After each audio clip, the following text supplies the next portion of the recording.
네, 28일부터 여론조사를 하더라도 공표할 수 없습니다. 따라서 현재 여론조사는 진행하더라도 공포가 안 되는 겁니다. 공표할 수 있는 마지막 여론조사를 포함해서 대선 결과를 예측해 보겠습니다. 먼저 전화 면접 조사만 대상으로 합니다. ARS 자동응답 전화로 하는 여론조사는 배제합니다. 대표적인 한국 갤럽 여러 여론 조사기관이 공동으로 하는 전국 지표조사, 한국 리서치 여론조사 꽃이죠. 김어준이 대표이고 친민주당 성향입니다. 네 개의 여론조사를 기준으로 합니다. 특히 꽃은 표본이 2,000명으로 다른 여론조사 기관의 두 배에 달하기 때문에 포함시켰습니다. 한국갤럽 여론조사의 경우에 5월 13일, 21일, 26일 실시한 결과를 보면 이재명은 51%, 45, 46%이고 김문수는 29%, 36%, 37%입니다. 정당 지지도는 민주당이 48, 42, 40%이고 국민의힘이 30, 36, 35%입니다. 전반적으로 보면은 김문수 후보와 국민의힘의 지지도가 소폭 상승하는 걸로 보입니다. 전국 지표 조사의 경우에 12일과 19일 조사한 것을 보면 이재명이 49, 46%, 김문수가 27, 32%입니다. 정당 지지도는 민주당이 42, 40%이고 국민의힘이 28, 31%입니다. 역시 국민의힘과 김문수의 지지율이 상승하고 있습니다.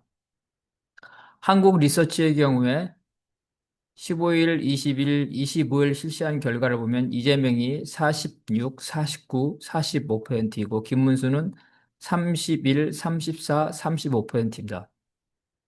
마찬가지로 김문수 후보가 소폭 상승하고 있습니다. 여론조사 꽃의 경우에 19일, 23일, 26일 조사를 보면 이재명이 50일, 49, 50이고 김문수는 30, 31, 34입니다. 마찬가지로 이재명 후보의 지지율은 50% 안팎에서 고정되어 있는 반면 김문수 후보의 지지율은 소폭 상승하고 있습니다. 다만 그 상승폭이 이재명 후보를 따라잡을 만큼 오차 범위 내로 들어오지 못하고 있습니다.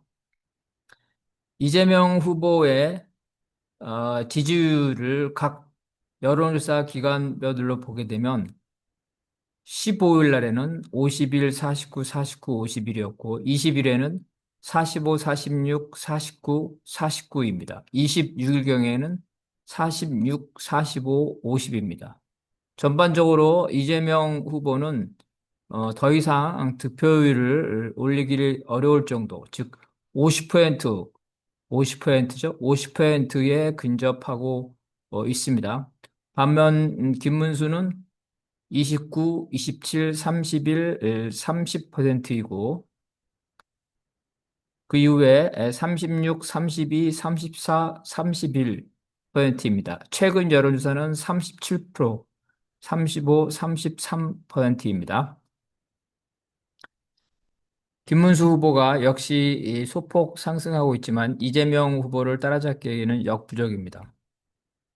가장 최근 여론조사인 26일 갤럽 리서치 꽃의 여론조사를 보면 이재명과 김문수의 1대1 대결을 보게 되면 여전히 이 김문수가 이재명을 따라잡지 못하고 있습니다. 김문수로 단일화가 됐을 때를 보더라도 51대 37, 44대 41, 53대 37입니다.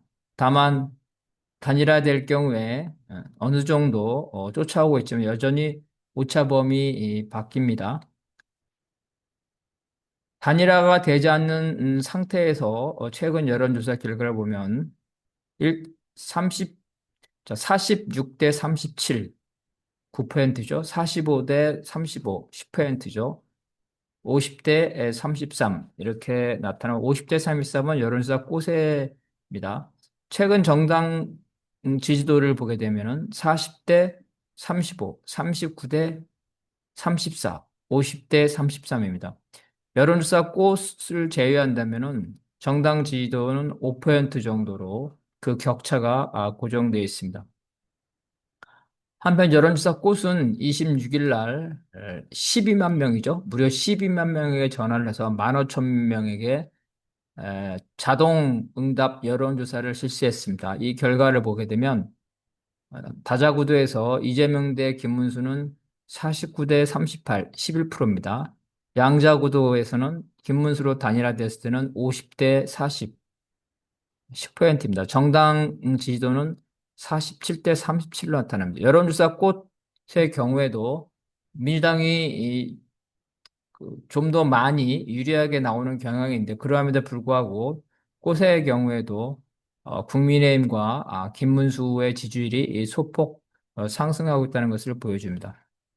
이러한 추세를 보면 국민의힘 정당 지지도와 김문수의 지지도가 동반 상승하고 있습니다. 특히 마지막 여론조사에서는 양당의 지지도죠. 정당 지지도의 격차와 후보 지지도의 격차가 각 여론조사별로 비슷합니다. 이러한 추세를 볼 때 최근에 마지막 여론조사죠. 전화 면접 여론조사의 경우에는 어느 정도 신뢰성이 있다고 볼 수가 있겠습니다. 이러한 추세죠. 김문수와 국민의힘이 소폭 상승하는 추세는 선거가 후보 선호도보다는 진영 논리로 가고 있다. 민주당 대 국민의힘 이 진영 논리로 가게 되면서 격차가 줄어들고 있다는 겁니다. 초반에는 내란 심판 구도에서 그 이재명 후보가 유리했고 내란을 옹호한 김문수가 불리했지만 점차 진영 구도로 가게 되면서 이재명에 대한 견제 심리가 소폭 상승하고 있습니다. 다만 대세에는 영향을 주지 못하고 있습니다.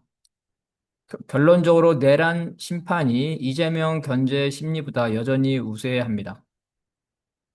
종합하면 이재명의 경우에는 그 지지율이 최소 45%이고 김문수는 최대 31%입니다. 결국은 김문수에게 가장 유리하게 해석한다 하더라도 8% 이상 이재명 후보에게 패배하는 것으로 나타납니다.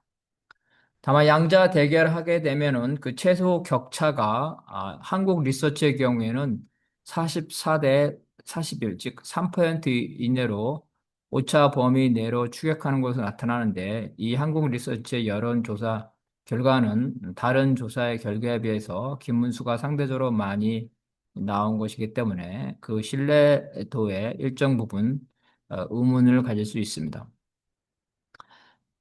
단일화를 하면 단순 합계는 오차 범위 내에서 김문수가 이재명을 이길 수 있는 결과도 나오지만 1대1 대결할 경우에 모든 여론조사 결과에서 이재명 후보가 승리하고 특히 한국 리서치 결과를 제외한다면 1대1 대결에서 오차 범위 바깥에서 이재명 후보가 승리합니다.